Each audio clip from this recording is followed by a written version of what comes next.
ನಿನ್ನೆ ಸಿಎಂ ತವರು ಜಿಲ್ಲೆ ಮೈಸೂರಿನಲ್ಲಿ ಸಾಧನಾ ಸಮಾವೇಶ ಇತ್ತು. ಆ ಸಾಧನಾ ಸಮಾವೇಶದಲ್ಲಿ ಸಿಎಂ ಸಿದ್ದರಾಮಯ್ಯ ಅಬ್ಬರಿಸಿದ್ರು.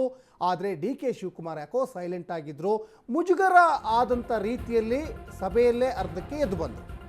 ಮೈಸೂರಿನಲ್ಲಿ ಡಿ.ಕೆ.ಶಿಗೆ ನಿಜಕ್ಕೂ ಮುಜುಗರ ಆಯ್ತಾ?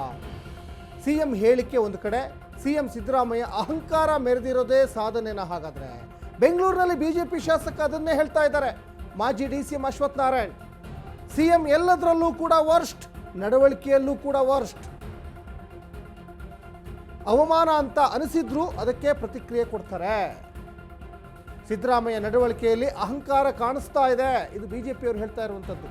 ಮಾಜಿ ಡಿ.ಸಿ.ಎಂ ಅಶ್ವಥ್ ನಾರಾಯಣ್ ಹೇಳ್ತಾ ಇರುವಂಥದ್ದು.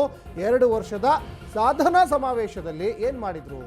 ಡಿ.ಸಿ.ಎಂಗೆ ಏನೂ ಅನಿಸಿಲ್ಲ, ಅದೆಲ್ಲ ಅವರಲ್ಲಿ ಏನೂ ಇಲ್ಲ. ಹಾಗಾಗಿ ಅವರು ಅರ್ಧಕ್ಕೆ ಎದ್ದು ಬಂದರು.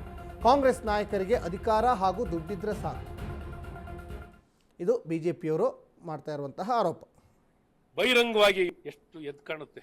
ಜನ ನೋಡಿದವ್ರಿಗೆ ಏನು ಅನ್ಸ್ಬೇಕು, ಹೋಲಿ ಬಿಡಿ, ಇವರೇನೋ ಹೊಡೆದಾಡ್ತಾ ಇದ್ದಾರೆ, ಗುದ್ದಾಡ್ತಾ ಇದ್ದಾರೆ, ಹೊಡೆದಾಡ್ತಾ ಇದ್ದಾರೆ, ಅಸಹ್ಯ ಪಡ್ತಾರೆ ಜನ.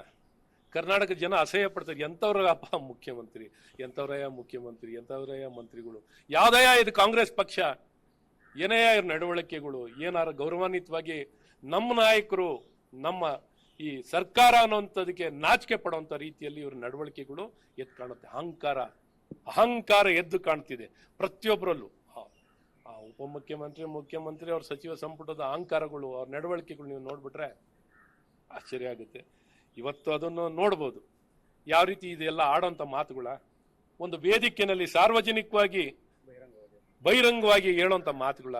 ಏನ್ ಬೇಕಾದ್ರೆ ಮಾತಾಡಿ ನಾವು ಜಯಿಸ್ಕೋತೀವಿ, ಏನ್ ಬೇಕಾದ್ರೆ ಹೇಳಿದ್ರು ನಮಗೆ ಜಯಿಸ್ಕೋಬಹುದು, ನಾವು ಬದುಕ್ಬೋದು ಅನ್ನೋಂಥ ಈ ಮನಸ್ಥಿತಿ ಇದೆಯಲ್ಲ, ನಿಜಕ್ಕೂ ನಮ್ಮ ಕರ್ನಾಟಕದಲ್ಲಿ ಇಂಥ ಕೆಟ್ಟ ನಡವಳಿಕೆಗಳು ಎಂದು ನಾವು ಕಂಡಿಲ್ಲ, ಕಾಣೋದಿಲ್ಲ.